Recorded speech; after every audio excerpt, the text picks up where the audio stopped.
Hi, welcome to Learning Monkey. I am Raghu here. In this class we will discuss about K-means plus. In our previous class we discussed about K-means clustering. So this is a continuation class. Please follow our previous class and come back here. Please follow our playlist from the beginning so that you will have a better understanding of the complete machine learning concepts. The link for the playlist is provided in the description below. So coming to today's class, before going into the concept of K-means plus, first we have to understand what's the problem we will get with K-means clustering. So we will take an example and we will understand what's the problem we will face with the K-means clustering. Then we move into the concept of K-means plus. K-means plus is an initialization technique. So let's understand with an example. So let's take this example data set as our original data set. So in this data set, if we want to apply K-means clustering algorithm, so what happens here is we have to identify the K clusters. By looking at this data set, we can identify that here we are having K value is equal to 3 clusters. We are forming this one cluster, this another cluster, and this data belongs to one cluster. So what we have done in our previous class in K-means clustering is randomly select 3 data points and choose them as a centroid points. These red points is our initialized points. Assume that this is our initialization points and we consider this as centroid points and we apply K-means clustering on this centroid points. After applying the K-means clustering, what happens here is this point will move towards this cluster. It will be the mean of this data points. That is how K-means clustering works.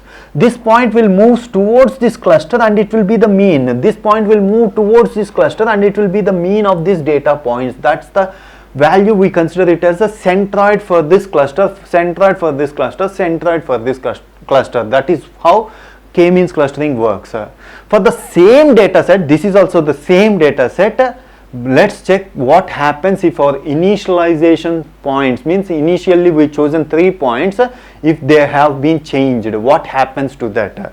Let's assume that our initialization points are like this one point, this one point, and this one is the third point. So what happens if you apply K-means clustering on this initialized points. So what happens here is so this part, half of this will become a one cluster and remaining half will become another cluster and this will become one cluster. This is how K-means clustering works. So that's why different initializations is having different clusters. That is the problem we are getting with K-means clustering because of initializing in the wrong direction. So we have to choose a method to initialize better way. That is what K-means plus is. So here which one is having the best clusters? This one is having the best one. In order to identify the best initialization points, we use K-means plus. Different initializations are getting different clusters. In order to avoid this, we have to choose one method to everyone should follow that. Okay, K-means plus is a method to initialize our centroid points. Other than that, everything is same. Just initializing our centroid points is using a method called K-means plus. After that, we will apply same K-means cluster for identifying the centroid, for identifying the clusters.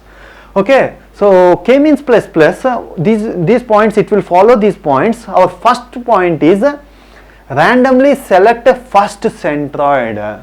So out of this all, we have to randomly select a point as our centroid point. Assume that this is the point which we have selected as our centroid point, randomly selected. So second point, what we have to do here is for each data point compute distance to nearest centroid. So for each data point we have to compute the distance to nearest centroid. This is important, nearest centroid point. What's that means? Here we are having only one centroid point. So nearest means that single centroid point is our nearest point. We have to calculate the distance. Here assume that we are using Euclidean distance. We have to calculate the Euclidean distance between all the points. We have to maintain the distance values. So for this point we have to calculate the distance, for this point we have to calculate the distance, for this point we have to calculate the distance, for this point, this point, this point, all the points we have to calculate the distance value. So coming to third point, select the next centroid. Now we have to select our next centroid, but here we have to follow some condition. What's the condition is probability to choose next centroid is directly proportional to distance.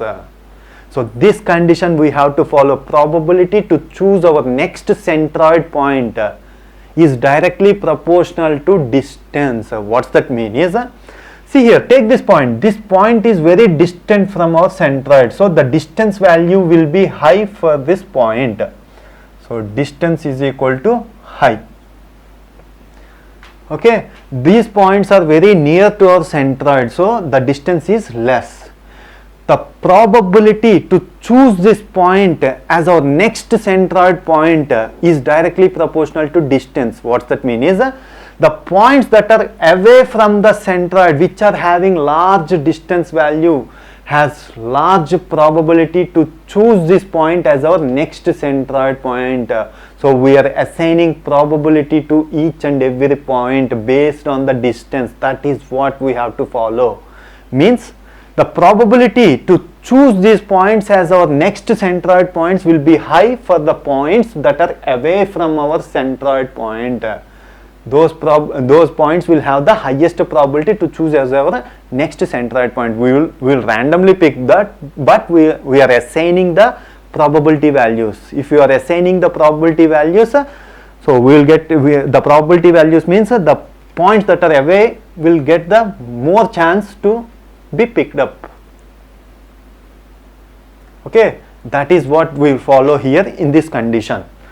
Okay, now so based on this, assume that our next point has been selected, this as our next centroid point, this as our next centroid point. Okay, again calculate. So our fourth step is repeat second and third for k centroids. Again we have to repeat this. Again we have to calculate the distance for nearest centroid. These points are near to this centroid, these points are near to this centroid. Again we have to calculate the distance. Out of this we have to again assign the probability values. The points that are having large distance will be assigned a large probability value, so that they will be having much chance to be picked as our next centroid point. That is what we follow. These steps should be repeated, second and third steps should be repeated until how many centroids we have to pick? K centroids. If k is equal to 4, we have to pick 4 centroids. This is what Kmeans plus initialization of centroids. After initializing the centroid data points, we apply Kmeans cluster. Whatever we discussed in our previous class, we apply and identify the clusters and the centroid value.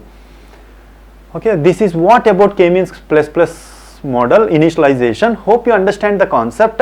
If you have any questions regarding the concept, please post your questions in the comment section below. Thanks for watching. If you haven't subscribed to our channel, please subscribe to our channel and press bell icon for the latest updates. Thank you.